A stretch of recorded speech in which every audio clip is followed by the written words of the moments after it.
Mga langaw na.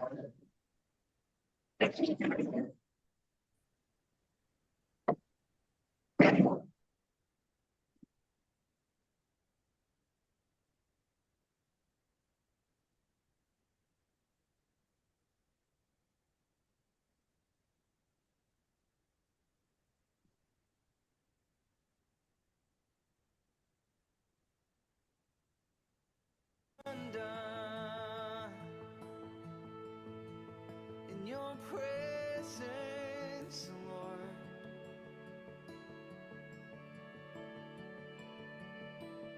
Holy Spirit, you are welcome here.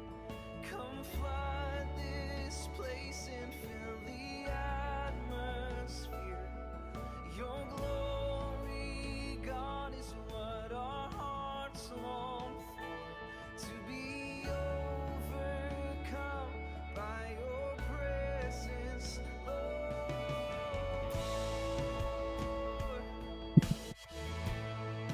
Your presence, Lord.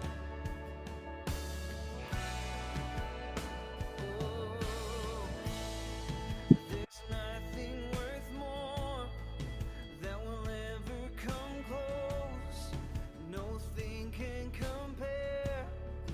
You're our living hope. Your presence, Lord.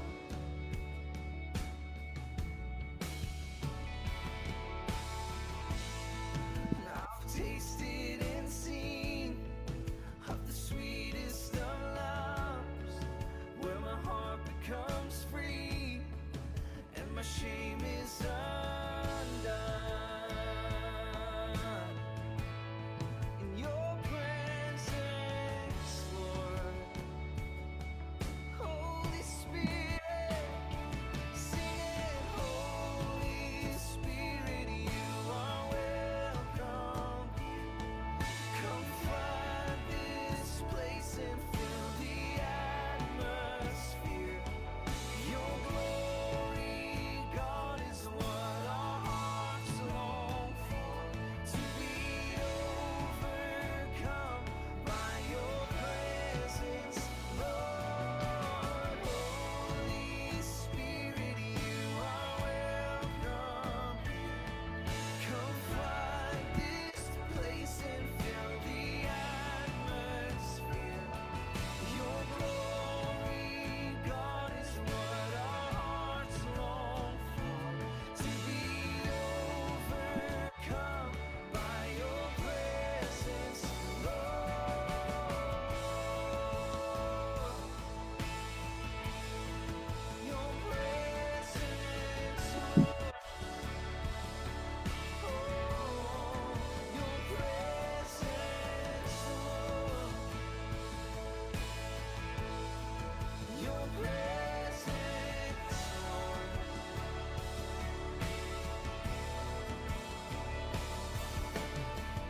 Let us become more aware of your presence.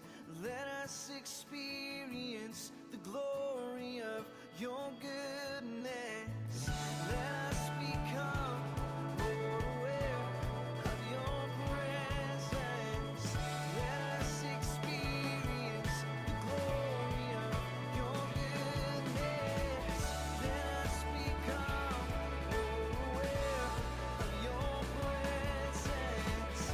Let us experience the glory of your goodness. Let us become more aware of your presence.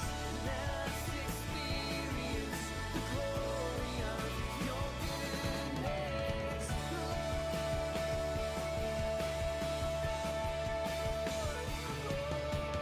Holy Spirit, you are welcome here.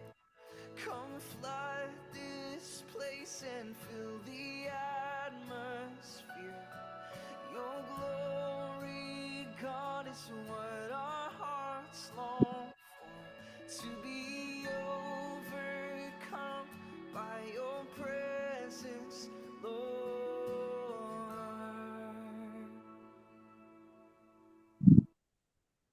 Yes, Lord, hallelujah. We praise you, Father God. We honor you and we thank you, Lord, for this wonderful day na muli pinagkaloob niyo po sa amin. Isang umaga, isang bagong araw na punong-puno ng pag-asa. Salamat, Panginoon. Thank you, Holy Spirit. Welcome po ka po namin sa aming kalagitnaan at sa pagsisimula po ng aming prayer and fasting. This is the day one, Panginoon, Lord God, Holy Spirit, samahan mo po kami. Mangusap ka po sa puso ng bawat isa, Panginoon. Lord, patuloy, Lord, na ikaw po ang maranasan ng bawat isa. Samahan mo po kami sa buong isang linggo na aming gagawin na pagpe-prayer and fast. Thank you, Lord Jesus. This we pray in the mighty name of our Lord Jesus Christ. Amen. Amen. Amen. Ayan. Good morning po sa ating lahat. Uy, yung Pililya, nandyan. Sino-sino ba nasa Pililya? Ate Eloisa, pati Ate Beth, nagpapaypay na. Init na. Magsisimula na tayo sa ating tawag dito, mid-year prayer and fasting. Share lang po ako ng screen, ano? Pulan lang natin.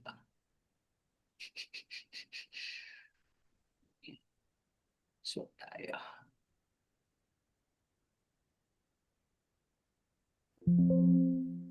Full screen na po ako, no?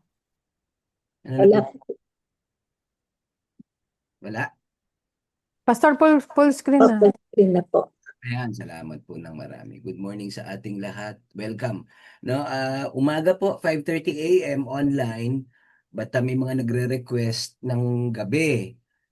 So gagawin po 'yan sa Overflow Hub doon ano sa ating church 6 PM para ma-accommodate yung mga galing sa eskwela or yung iba galing hahabol, galing sa opisina.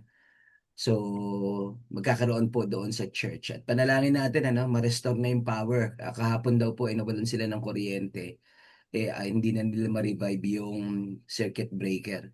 So, ikot po ako dun mamaya para makita yung ating kuryente doon. Kaya si Kuya Edmar, wala ngayon doon.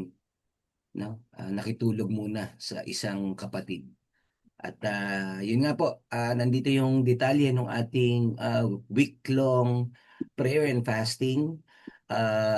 July 7 to 11, tapos sa July 12 po sa mga completers o doon sa mag-break ng fasting, mga nag-fasting. Panik po tayo sa Touch of Glory sa Prayer Mountain sa July 12. So yung detalye ho niyan, antabayanan na lang natin. Okay, tawag dito, naka-ready na po ba yung inyong mga manual? Naihanda nyo na po ba yung inyong mga ipagpa-fast sa page 6? No, meron ho dyan yung from day 1 to day 5. At pwede nyo hong i-check ano, kung kayo ay magpa-fast. Halimbawa, kung tubig lang, sabaw lang, or yung inyong meal, breakfast, lunch, or dinner, at iba pa. Ayan, sabi ko nga po, ano, parang merong at iba pa, particularly yan, yung mga nagsa-social media fast. Ano pa ba yung pwedeng i-fast? Coffee, hindi muna magkakape for the whole week, or hindi muna mag-milk tea, hindi muna maglalaro ng ganitong mga games. Marami po, maraming pwedeng ipag-fast na kung saan ay pwede nating palitan ng pananalangin. I believe most of us are familiar naman ano sa mga tawag dito yung mga pagpaplano sa pag-aayuno, habang nag-aayuno tsaka yung paghinto, idetalye natin to towards the end of the week. At meron ho mga ilang mga checklist or mga challenges sa page 8, 9, 10, no? Ano yung mga prayer points natin as early as now? Siguro po, pwedeng madagdagan yan habang muunlad or habang tumatakbo yung ating prayer and fasting. But for now, let's start with day 1, tsaka yung overview ho nito. Sabi po, no, sa Proverbs, chapter 29, verses 18, pag wala daw pong vision or revelation of God and His Word, the people perish. Mawawala ng saysay. Parang kang zombie. Naglalakad ka, nabubuhay ka, pero walang saysay yung iyong buhay. At yun nga po, ano, ang misyon ng Global Methodist Church ng ating kinaaaniban na denomination, itong Methodist movement, is to make disciple of Jesus Christ and spread scripture holiness across the globe. Yan po yung pinaka-misyon ng kabuuan ng ating denomination or yung expression ng ating pananampalataya. Ganun pa man, meron ho tayong vision and mission statement. Sa mga manual nyo po, nakalagay yan doon sa may likod na bahagi.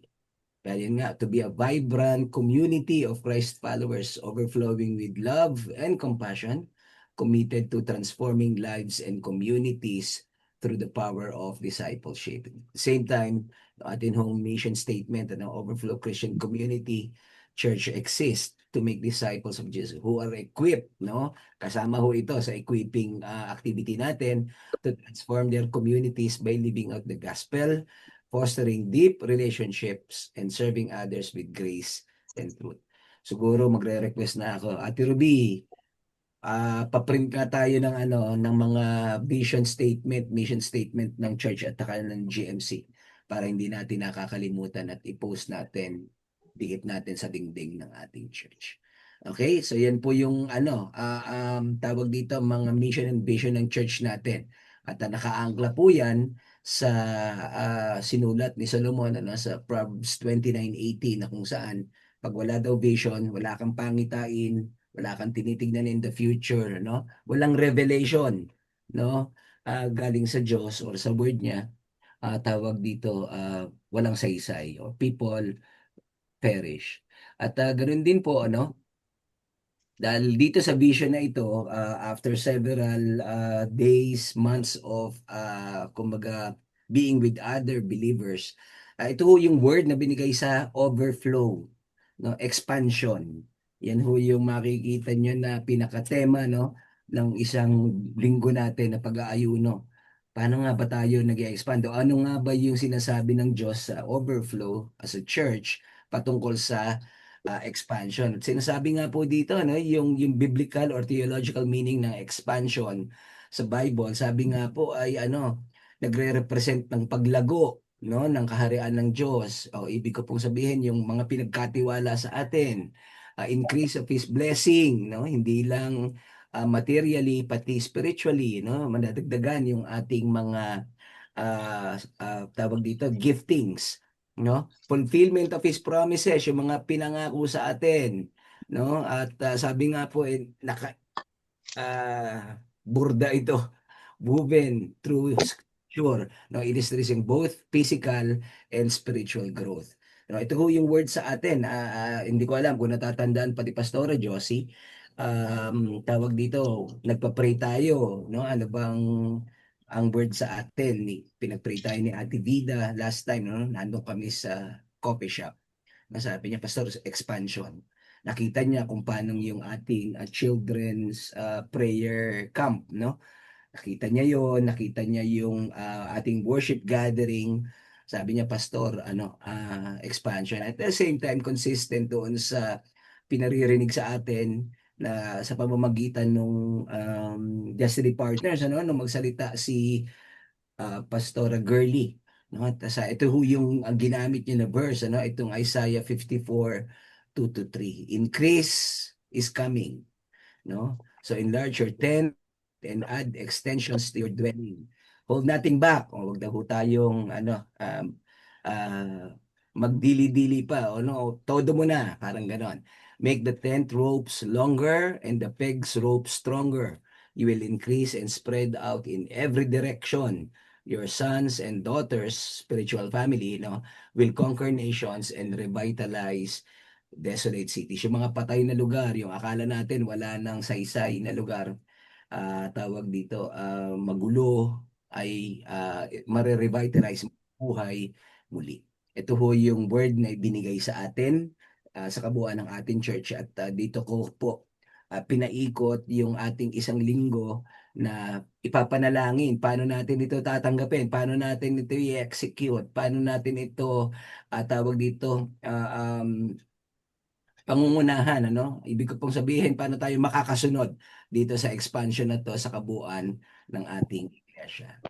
Okay, day 1, welcome po, Sabi ho dito, sa Isaiah 52, enlarge your tent and add extensions to your dwelling place. No? Sabi ho dito sa day 1 natin, hihimayin ho natin yung Isaiah 54, 2 to 3, at ito po yung ating pagbubulayan this morning. So sabi nga po, tinatawag tayo ng Panginoon para maghanda dito sa pag-unlad na ito, sa paglago na ito.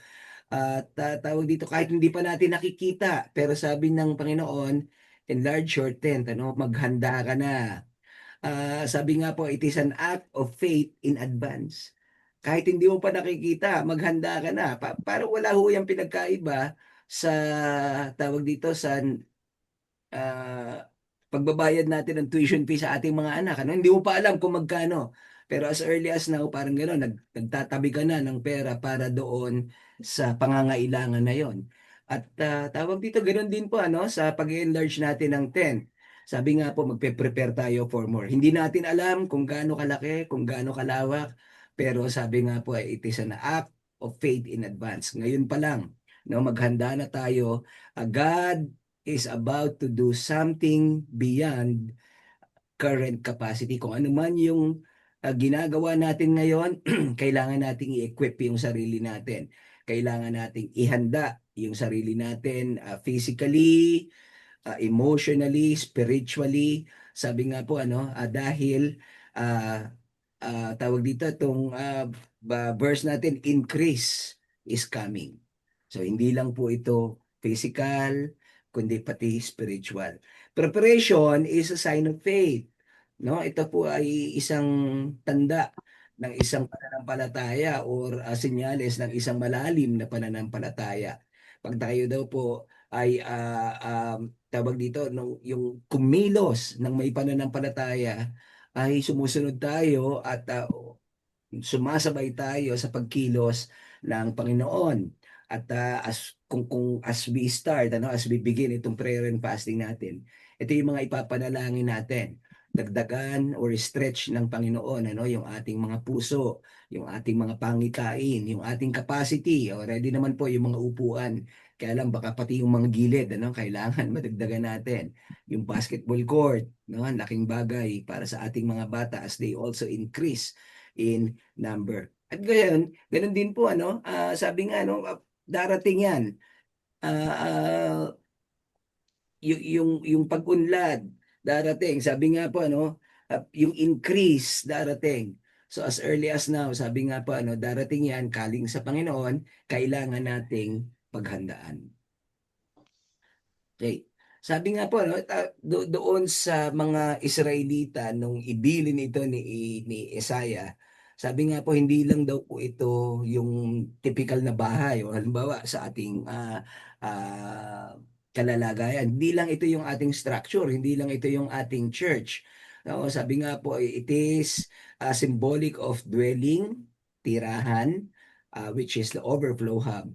Pero pati yung ating pagkakakilanlan, tsaka yung ating impluensya sa ating community.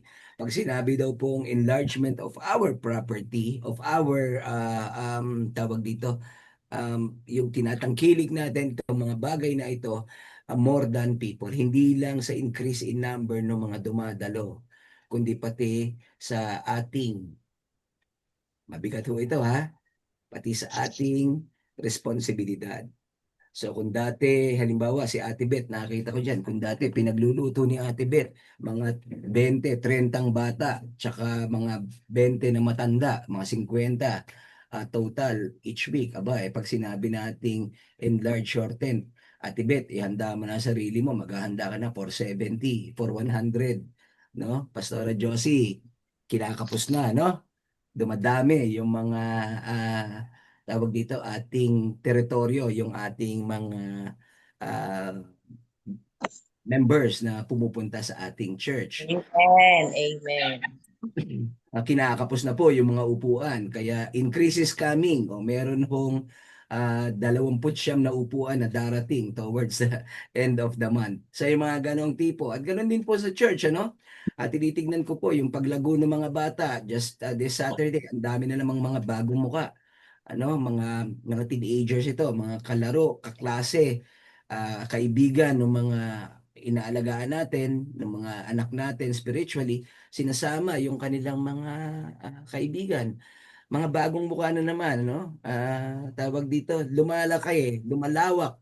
At sabi nga po, this means we must intentionally prepare. No, kailangan daw po, ngayon pa lang, no, pinag-iisipan na natin yan. At meron mong apat na bagay na pwede nating tutukan, particularly yung ating kaisipan. No, enlarge your mindset. May gumagaralgal. No? Sabi nga, enlarge your mindset. Stop thinking small or temporary. No, meron daw pong inihahanda ang Panginoon, yung pagdating ng enlargement na ito, ano, yung paglaki na ito, gustong gamitin ng Diyos yung ating ministry in a much bigger way. Malaki, malawak. Kaya kailangan nating yung ating kaisipan, ihanda na natin. Ano yung pinapakita mo? Enlarge din natin yung prayer life.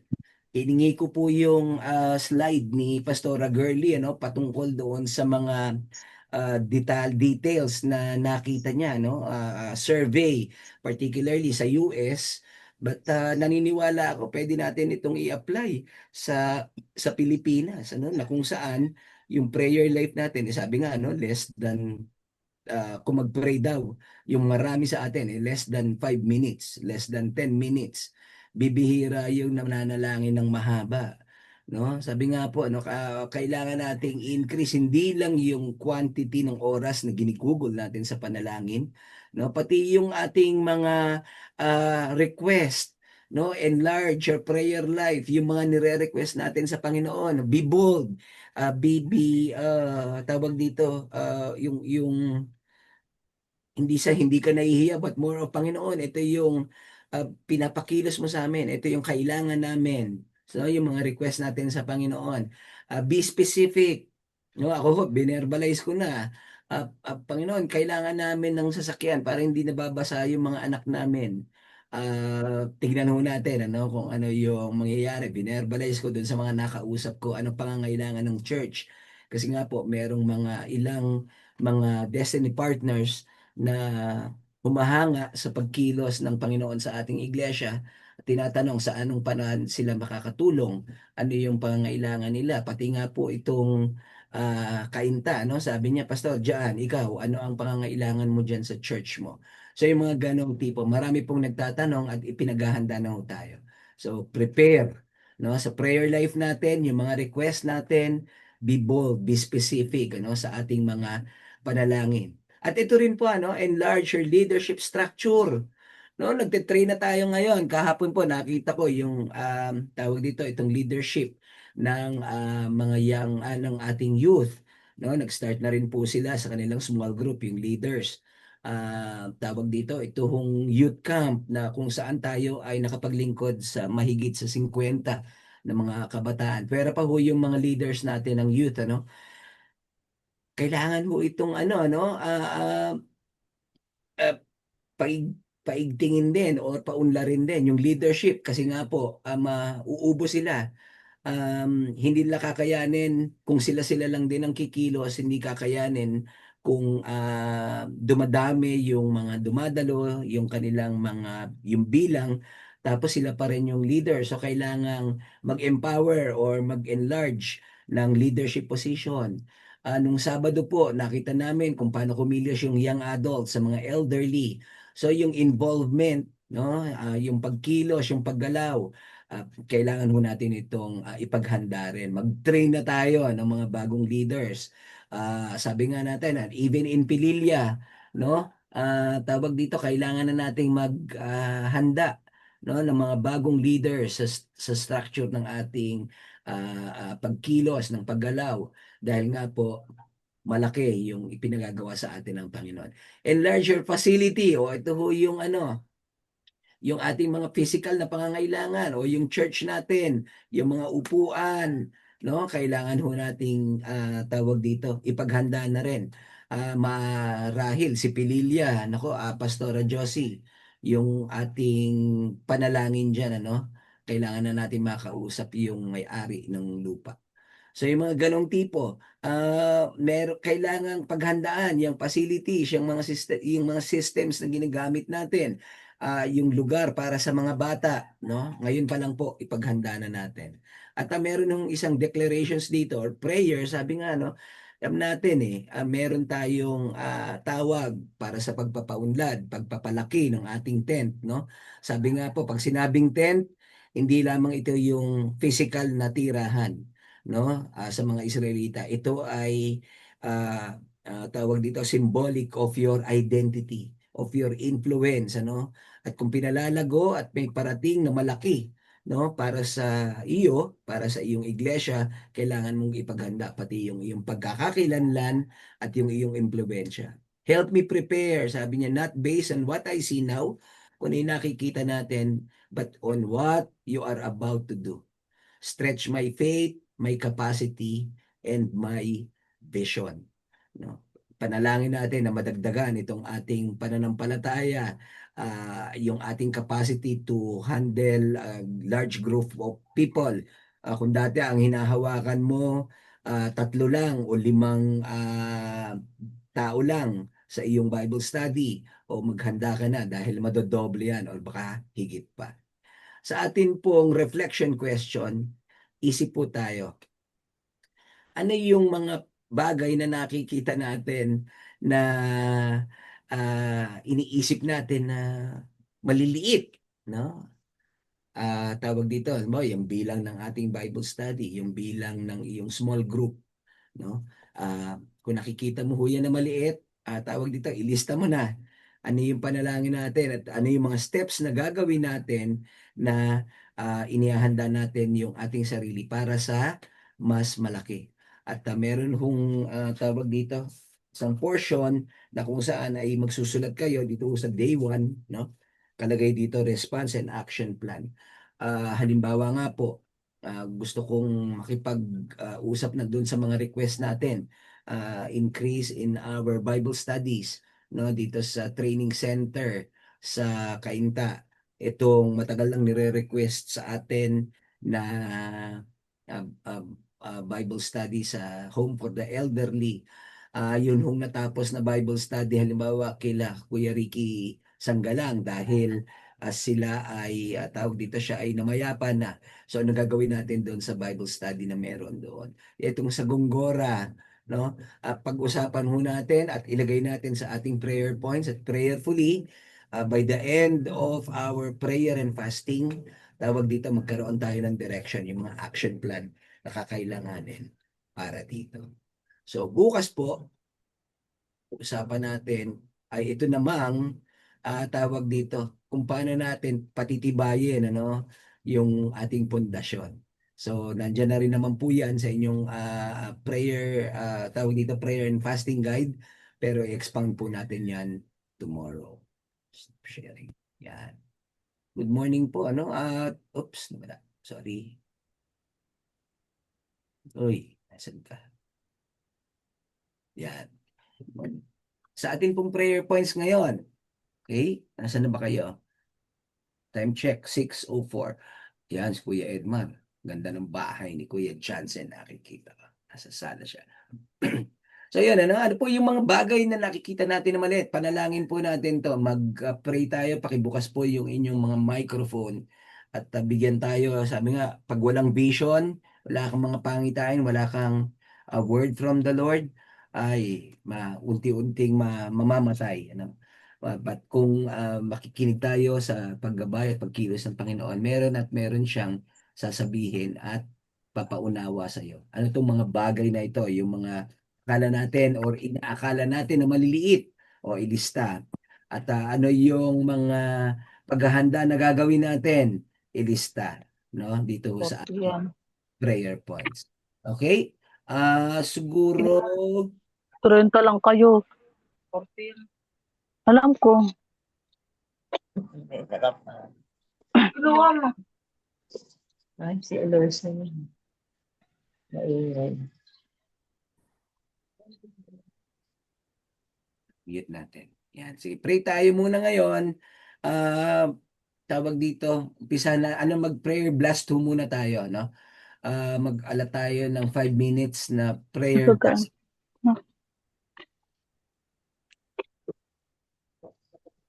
sabay-sabay po tayo na mag-pray, no? Particularly, ano yung mga bagay natin personally, no? Ano yung mga bagay na nakikita natin or inaakala natin na maliit na pwede pa nating paunlarin. Okay? Pray po tayo. Prayer blast. Paki-open po yung inyong mga mic para makita natin o marinig namin kung tapos na.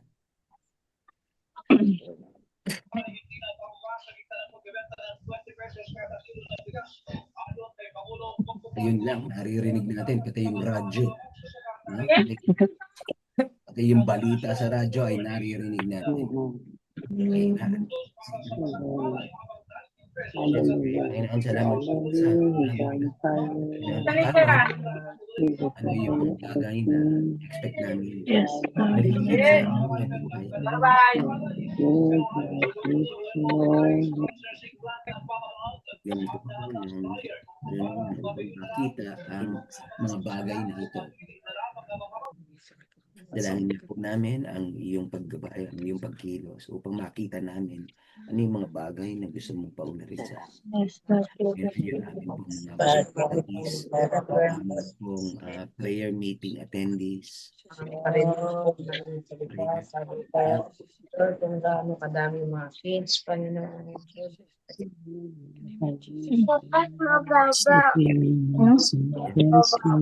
Ayun. More, Lord.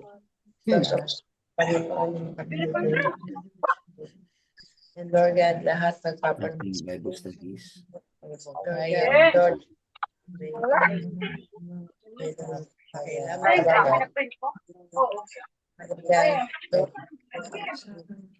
Sila isang mga kapatid, Panginoon, isang sa I-respond doon sa mga ministry, sa Lord mga God, program sa ministry. para nasa big mo, Panginoon, Jesus' name, Hallelujah. And Lord God, yung meron ako hindi dito natapos sa gawa sa church, Panginoon. Limited po kami sa aming mga teachers.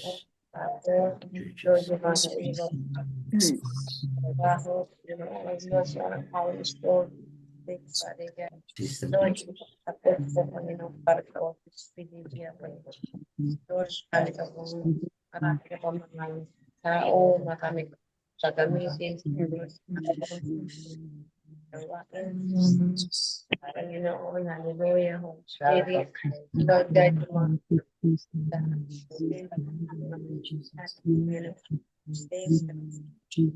Lord, provide mo din.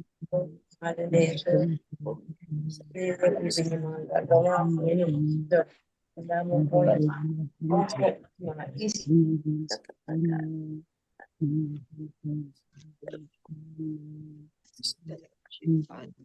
Church. Wow.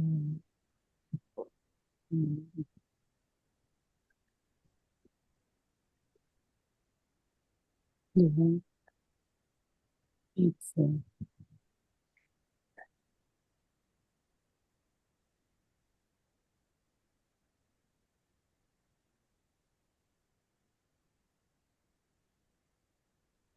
Panginoon, patawad po kung sa maraming pagkakataon ay inaakala at iniisip namin yung kakulangan namin sa kabuuan ng aming pagkilos, mga gawain na pinagkakatiwala mo sa amin, mga bagay na nakokontian kami, yung scarcity nito, Panginoon, ay nadadama namin at gusto namin na maka-influence pa ng mga tao sa paligid namin. Panginoon, unang-una ay yung aming prayer meeting. Panginoon, you see us in our numbers. Maaring kakaunti, Panginoon, maaring 10, 12, the most is 15 na dumadalo dito. Pero Panginoon, nakita namin kung gaano ka-powerful ito, itong 15 na palagi ang nananalangin, nagkikita-kita para sa gawain. Pero Panginoon, what more kung yung aming buong kongregasyon, kalahati man lamang nito ay maging bahagi ng aming mga prayer meetings. Panginoon, tinatagubilin po namin ito. Alam namin na maliit yung 15, pero Panginoon, ikaw yung magpapaunlad nito. Allow us to increase, to prepare for this increase in our numbers sa mga mananalangin, mga tao magiging tagapamagitan mo para sa aming iglesia. Panginoon, yung aming mga Bible studies, minsan napo-frustrate kami kapag dadalawa, tatatlo yung dumadalo. Pero Panginoon, as you increase not only in yung aming personal lives, ano, yung aming patience, yung aming endurance sa pagpapatuloy ng mga ito. Dalangin namin, Panginoon, papagbungahin mo ito at madagdagan pa, Panginoon, yung aming passion. Not necessarily yung number of the Bible studies, but more of yung aming passion na matuto, na lumago spiritually, na lumawak, Panginoon, at maging matibay ang mga ito. Panginoon, kung ipagkakaloob mo po yung mga additional na mga ministry para sa amin, itong training center ng Kainta, yung mga natigil na Bible study sa Floodway, dito sa Greenland, sa Elsa, sa San Roque, Panginoon. Panginoon, tinatagubilin din namin ito sa iyo. Paigtingin mo yung aming desire, Panginoon, na mag-aral pa ng iyong mga salita at marinig ito ng mga tao sa aming paligid. Enlarge our capacity to learn, no, na mag-aral, na matuto ng iyong mga salita. Panginoon, sa aming children's ministry, alam namin yung patuloy na pag-sustain mo rito. Pero Panginoon, dinadalangin po namin yung nakikita namin na kailangan pang umunlad yung aming number of teachers. Panginoon, dumadami po sila. So as we break o yung mga small groups, kailangan namin ng mga assistant teachers, ng mga kikilos sa kabuuan nito. Panginoon, dagdagan mo po yung bilang ng aming mga teachers, assistant teachers, at more importantly, Panginoon, yung kanilang passion, kanilang priorities na magpagamit sa ministry na ito. Panginoon, tinatagubilin din namin yung kanilang mga schedules, no? Yung mga conflicts sa kanilang pag-aaral, sa kanilang pagtatrabaho. Panginoon, hayaan nyo nga po na mahawi itong mga hindrances na ito, itong mga limitations na ito, itong mga obstacles na ito, Panginoon. Tanggalin mo upang malaya kaming makapaglingkod na sa iyong ubasan. Panginoon, dinadalangin at pinagpapasalamat din po namin yung aming mga youth leaders as you began to plant seeds of faith sa kanila. Panginoon, mga kabataan na nag-iisip para upang mahawakan at mapaunlad pa itong mga bilang ng mga teenagers, Panginoon, mga kabataan na pinadadala mo sa aming lugar. Panginoon, ngayon pa lang, papasalamat na po kami sa kakaunting bilang na ito. But as you develop these leaders, Panginoon, sa pagpaparami nila, pinagpapasalamat po namin yung kanilang mga advisors, no, na siyang gumagabay sa kanila. Panginoon, as you equip each of them upang sila ay umunlad, Panginoon, yung kanilang mga backup officers, yung kanilang mga tinitrain din na susunod sa kanila, mga makakatuwang nila. Panginoon, nilalapit po namin sila sa iyo. At lalo tigit, Panginoon, salamat din po sa aming mga young adults as they now engage. Nakikita po namin yung kanilang masaya at mainit na paki-involve sa gawain sa kabuuan ng aming iglesia. Panginoon, salamat po dahil ginigising mo sila at pinire-remind mo sila sa kanilang mga bahagi sa kabuuan ng pagkilos ng aming iglesia. Panginoon, maliit man ito, pinagpapasalamat namin at hinihiling namin na palawakin mo pa ito. Ihanda mo nga po yung bawat isa sa kanila sa mga gawain pa na iaatas at yayakapin nila sa kanilang pagkilos at paggalaw. Panginoon, yung damdamin mo kung paano mo nakita yung pangangailangan ng ng aming community, yung kung paano mo nadama yung pangangailangan nito, at higit sa lahat, kung paano ka kumilos. Dalangin nga po namin, ma-absorb namin yung damdamin na iyon, yung mga nakita mo na iyon, at yung pagkilos sa iyo, yung paghakbang mo, Panginoon, upang maabot sila. Nadalangin po namin sa kabuuan ng aming mga young adults. Ganun din po sa aming mga elders, sa aming mga leaders sa church. Ngayon pa lang din po, pinagpapasalamat na namin yung kanilang tawag dito, mga trails na iniiwan para sa mga susunod na generations. At Panginoon, dalangin namin itong patuloy na kalakasan para sa kanila at yung kanilang passion, Panginoon, lalo mo pang paypayan, lalo pang mag-init, lalo pang lumiwanag sa mga tao na sumusunod at maging modelo, Panginoon, at reflection ng iyong liwanag sa kanilang buhay. Panginoon, itong mga maliliit na bagay na ito na pinasimulan mo, ihanda mo nga po ang kabuuan ng aming iglesia sa pagpapalago, sa enlargement, sa expansion na inilalaan mo sa aming iglesia.